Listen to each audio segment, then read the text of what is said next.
Hello, here we are again with our next section of Black Theology, Black Church, the African American Religious Experience, Theology 333. I am Professor Gregory A. Jones, teaching a course in African American Religious Experience.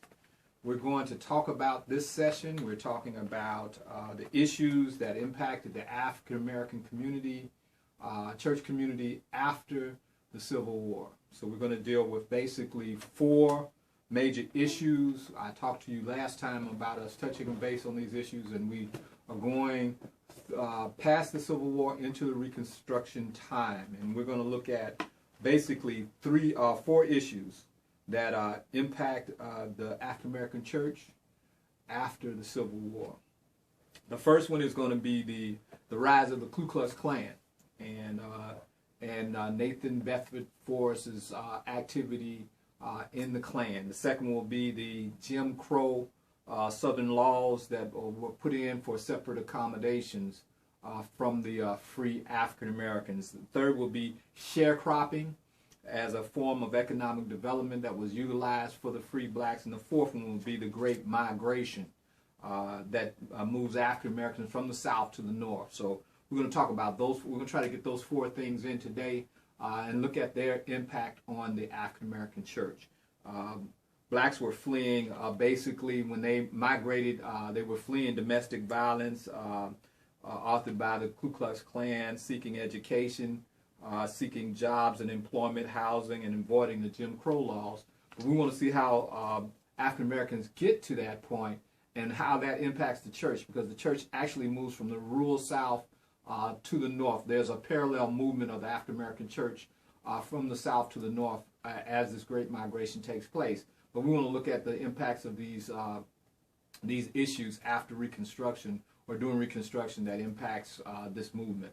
The African American church has moved from the antebellum South and organized into institutional structure within the American culture and social milieu by this time. What has happened is that it has moved from survival theology and loosely organized individuals into an institutional church that has to be reckoned with. And so we're going to take a look at how that church is affected.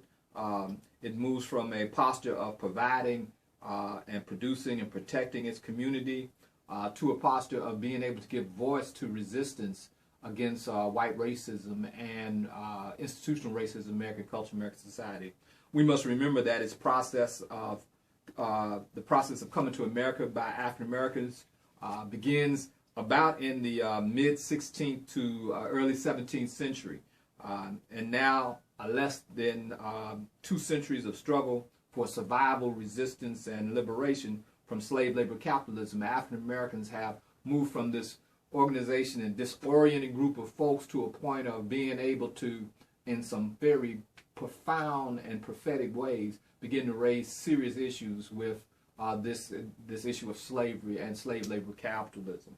The four topics we are going to cover today, as I said, reflects the emergence of what we can call in the 19th century attitude that African Americans regarding Africans in America. We're going to look at in the 19th century what takes place is since Africans are moving to a place after the Civil War of gaining notoriety, gaining institutional ability, gaining the ability to voice their concerns, there has to be a change in the strategy of white supremacy to deal with the issue of African Americans. And so what we see is Carroll and some of the other authorship coming out with questioning the ethnicity and the humanity of African Americans.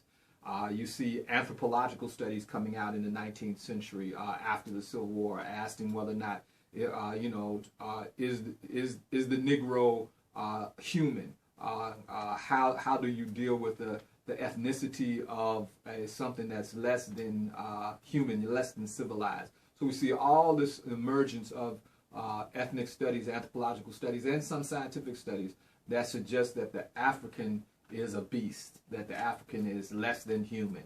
And so this comes out specifically to kind of bolster up the kind of attitudes of treatment and behavior with African Americans. This is set up so that the legislation that comes out in terms of Jim Crow laws, black codes, and the kinds of things that we see happening to African Americans at this time can be bolstered by scientific, what they would term scientific data. And when I say they, I'm talking about Western Europeans in American culture, American society, are trying to create a milieu, an environment to make the treatment of African Americans okay. The way that the treatment that we see taking place in terms of lynchings, the treatment that we see in terms of separate accommodations, and the treatment we see in terms of the freed blacks that are coming from the South, all being bolstered by this kind of ethnic studies, if you will, or anthropological scientific studies in regards to the humanity of the African American.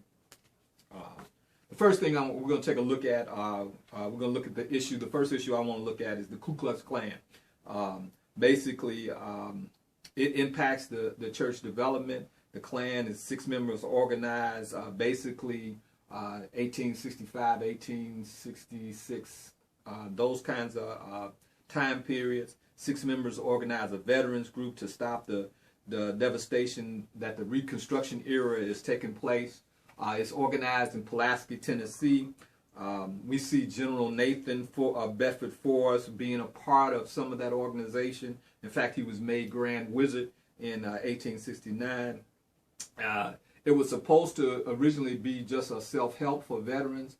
It turns out to be basically a domestic terrorist group, basically on African Americans, dealing with the issue of threatening them and murdering them and lynching them, stopping them from participating in public office and in civil government.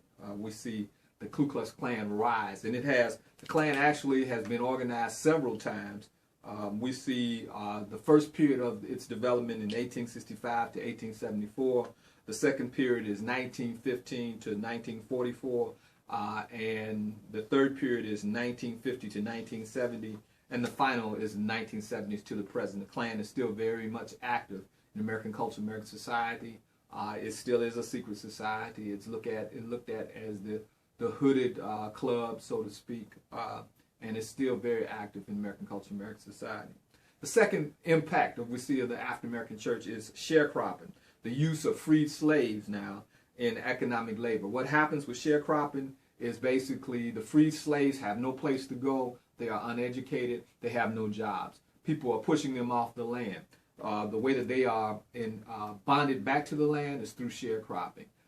Formal owners of slaves would rent out the same cabins that the African Americans lived in when they were slaves, rent that to the slave, and charge the slave a cost to live in the cabin, to use the tools, to have the seeds, to plant the crops.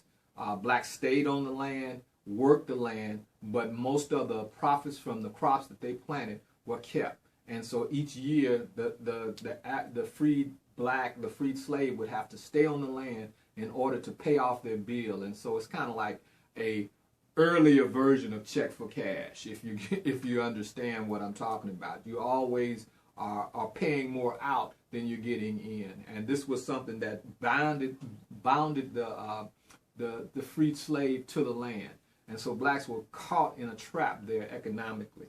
If they didn't pay their bill, they were basically sent to the parchment farm. They were sent to the work farm or the chain gang. And we see a lot of poor farms that are put on African American people. In other words, blacks who did not pay their bill basically were put in prison, and they were put to work as slaves. And this was part of the process of keeping blacks bounded to the land. That's sharecropping. The third thing that we want to take a look at is Jim Crow laws and black codes. The black codes were from 1800 to about 1866. Once those codes were kind of made antiquated because of the North winning the Civil War, what took place was another group of legislation was put in place called Jim Crow laws. And basically Jim Crow laws worked from, started specifically from 1876. They went as early as 1865, but we still had the black codes that were still in operation Jim Crow kind of takes the reins from there, works from about 1876 to the present. We still see Jim Crow working in American culture, American society today. Jim Crow laws enforced basically the lynchings that we saw taking place. They were laws that dealt with public accommodation. Blacks who were freed were not allowed to ride in the same coaches that other people did on trains. They couldn't use the same public accommodations. There's a whole series of Jim Crow laws that were put in place to demean and discredit the humanity of African Americans during this time. The separate accommodations were made. Discrimination and bias was used toward blacks with these Jim Crow laws, and then this enforced the terrorism and the lynching that we see taking place during this time. We have a terrible influx of lynching. People were being lynched for smiling. People were being lynched for looking at white women. People were being lynched for speaking back to European males, or raising any kind of resistance at all. It was an effort to terrorize African Americans from participating in citizenry, as well as beginning to give voice to their own humanity. Public accommodations were used to continue to do that over this period of time.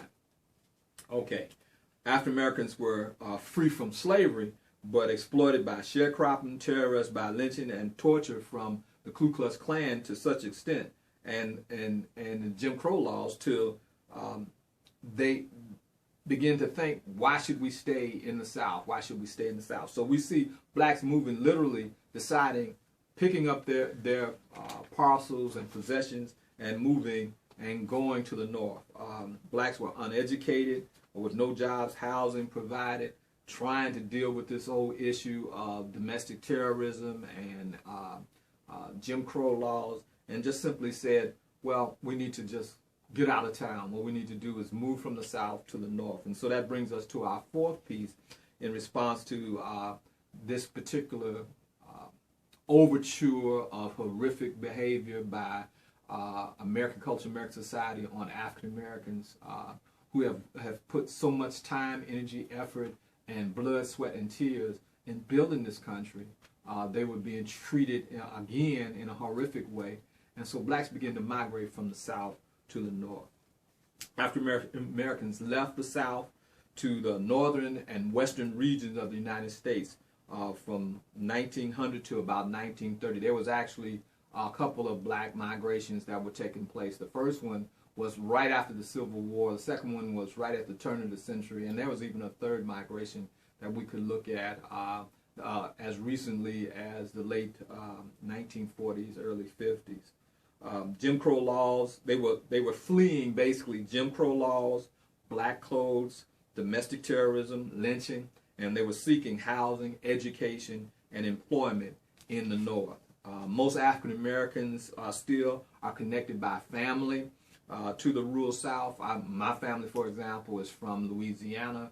I frequently remember going to the South, staying with my grandfather in Baton Rouge, Louisiana, and we had a whole host of family in Chicago.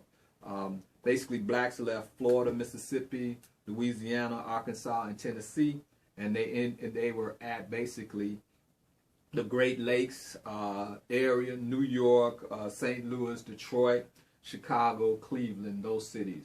So the Great Migration is what's taking place. Now what we need to remember is when blacks come from the South to the North, they bring their style of worship with them. In other words, the northern blacks are very sophisticated and very mainstream. We see the southern and rural blacks bringing the Pentecostal edge of the African American religious experience with them. Also, you need to know during this time we'll have a special time to talk about the Church of God in Christ and Charles Harrison Mason and his participation in developing the kind of worship experience that we see beginning to emerge in urban cities. We also see blacks moving west. We see blacks moving to Oklahoma, Kansas, Nebraska, and Missouri from 1865 to about 1950. At least 60 black towns were created by free slaves. And so we will look at the the de-radicalization of the African American church as the African American church makes this tremendous transition from rural to urban. But we also want to look at the clash that we see in terms of African Americans class-wise. And so we see this clash between the rural black, who's basically lower or maybe blue collar, and then we see the more so-called sophisticated urban black rejecting this influx of these millions of folks. We're talking about a significant number of people in the migrations. Just let me give you some of the figures. Between 6 and 10 million people make this transition from the South to the North. We will have more to talk about this next time. We will look at the development of the Church of God in Christ, as well as we'll see the rise of black nationalism when we speak again. Thank you.